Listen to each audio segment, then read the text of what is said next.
Kalau saya biasanya menggunakan obat untuk kotoran hijau itu cukup, makanya saat di lapangan, saat kita membawa merpati kita di lapangan, kita butuh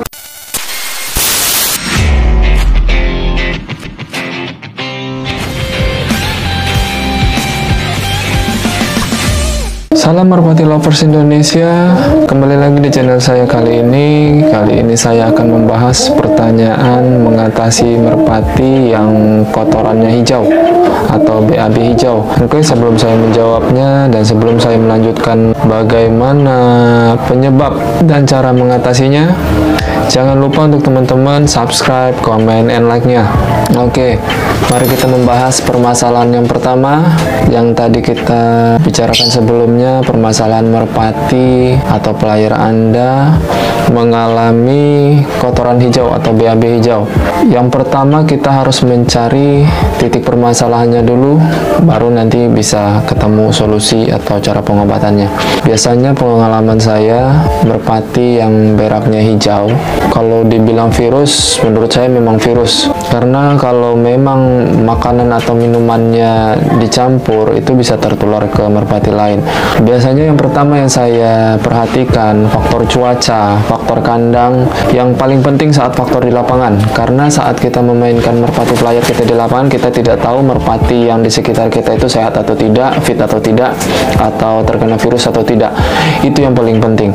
Jadi hanya depannya saja yang dibuka, tidak dibuka semua, karena bisa resiko cukup besar kalau memang tertular dengan virus seperti itu, karena bisa mengakibatkan kematian pada merpati. Yang kedua, kondisi kandang yang kotor, tahap penjemuran yang kurang. Intinya harus teliti atau harus selalu menjaga kesehatan burung di kandang ataupun saat di lapangan. Harus memang teliti kita menjaga merpati player kita sendiri, karena kalau memang merpati player kita di lapangan sudah tertular virus seperti itu, otomatis saat masuk kandang banyak merpati kita yang lain bakal tertular, apalagi dalam kondisinya yang tidak fit sama sekali.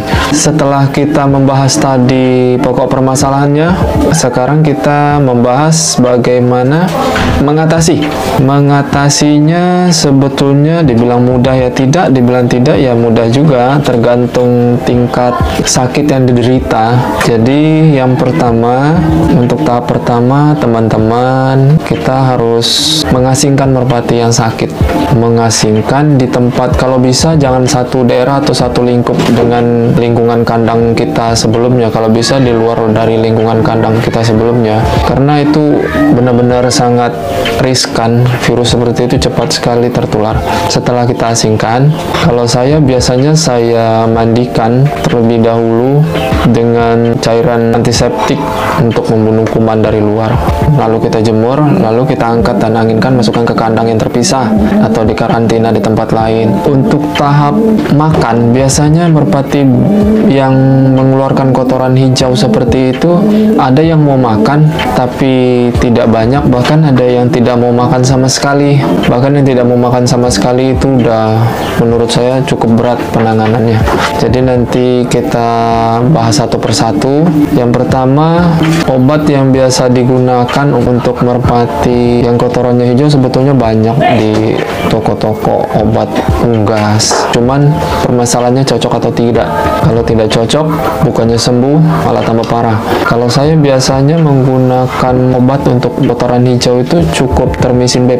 Kalau untuk antibiotiknya biasa amoxicillin. Untuk pemberiannya termisin B+, kalau bisa jangan diberikan satu, karena obatnya cukup keras. Biasanya saya pagi saya berikan setengah kapsul. Saat pagi sebelum merpati makan, kita berikan termisin B+ setengah, amoxicillin setengah. Jadi setelah itu kita jemur. Saat kita jemur, jangan diberikan minum juga, biarin aja. Jadi setelah penjemuran 1,5 jam atau 2 jam, seperti biasa rutinitas, kita anginkan lalu kita masukkan ke kandang yang memang sudah kita asingkan dari merpati lain. Sorenya baru kita berikan lagi obat termisin B+ nya setengah dan amoxicillinnya setengah. Karena yang saya pernah coba, saya pernah memberikan termisin B+ plus pagi satu, sore satu, burung lemes. Jadi bisa dibilang kehabisan tenaga karena memang obatnya keras banget. Dengan kondisi yang sakit dipaksa dengan obat yang keras cukup fatal akibatnya. Apalagi kalau kondisi memang merpati yang menderita penyakit itu tidak mau makan sama sekali. Jadi peraturannya yang tadi saya sebutkan, pagi setengah termisin B+, setengahnya lagi amoxicillin. Sorenya pun begitu, setengah termisin B+ dan setengah lagi amoxicillin. Biasanya kalau untuk minum harus butuh vitamin dengan kondisi burung seperti itu karena kurang asupan makanan. Kalau untuk asupan vitamin di minuman bebas, terserah milih vitamin merek apa aja, terserah. Itu bebas karena itu cukup aman untuk unggas selama banyak yang jual di toko makanan unggas atau hewan biasanya banyak. Jadi penanganannya atau obat yang saya beritahu itu sudah saya uji coba di merpati saya. Alhamdulillah banyak yang cocok untuk merpati yang kotorannya hijau. Cuma butuh proses ya teman-teman ya. Jangan menganggap karena itu obat kimia langsung mau instan seminggu langsung sembuh. Biasanya enggak. Dalam tahap pertama dia sakit, lalu tahap penyembuhan itu dalam seminggu itu masih proses sih, belum sembuh total. Karena biasanya BAB atau kotoran yang hijau itu badannya bisa kering, kurus. Itu yang harus kita jaga. Jadi kalau untuk saran obat yang saya berikan itu tidak terlalu parah efek sampingnya, asal pemberian dosisnya sesuai yang saya berikan. Jangan mengikuti aturan yang ada di botol obat tersebut. Saya sudah cukup pengalaman ke situ, korbannya pun banyak. Jadi saya hanya menyampaikan atau berbagi pengalaman agar tidak terulang untuk kawan-kawan yang lain. Kalau memang merpati itu sejodoh, salah satunya mengalami kotoran hijau, jangan pernah dipisahkan. Karena saat merpati dipisahkan, dia akan stres. Justru akan mengakibatkan penyakit yang tambah parah. Memang banyak yang bilang kalau tidak dipisahkan menular. Memang iya, cuma untuk mengantisipasi tingkat stres, karena merpati yang saat sakit, lalu ditambah lagi kondisi stres, kondisinya bakal bisa ngedrop total. Itu bahaya.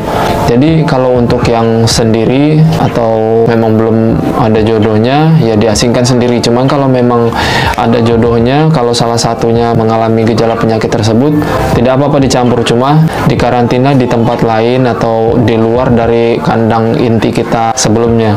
Sepertinya cukup solusi atau obat yang saya beritahukan sekarang ini, karena itu sesuai pengalaman saya. Terima kasih untuk teman-teman. Jangan lupa subscribe, like, and komennya. Terima kasih banyak. Wassalamualaikum warahmatullahi wabarakatuh.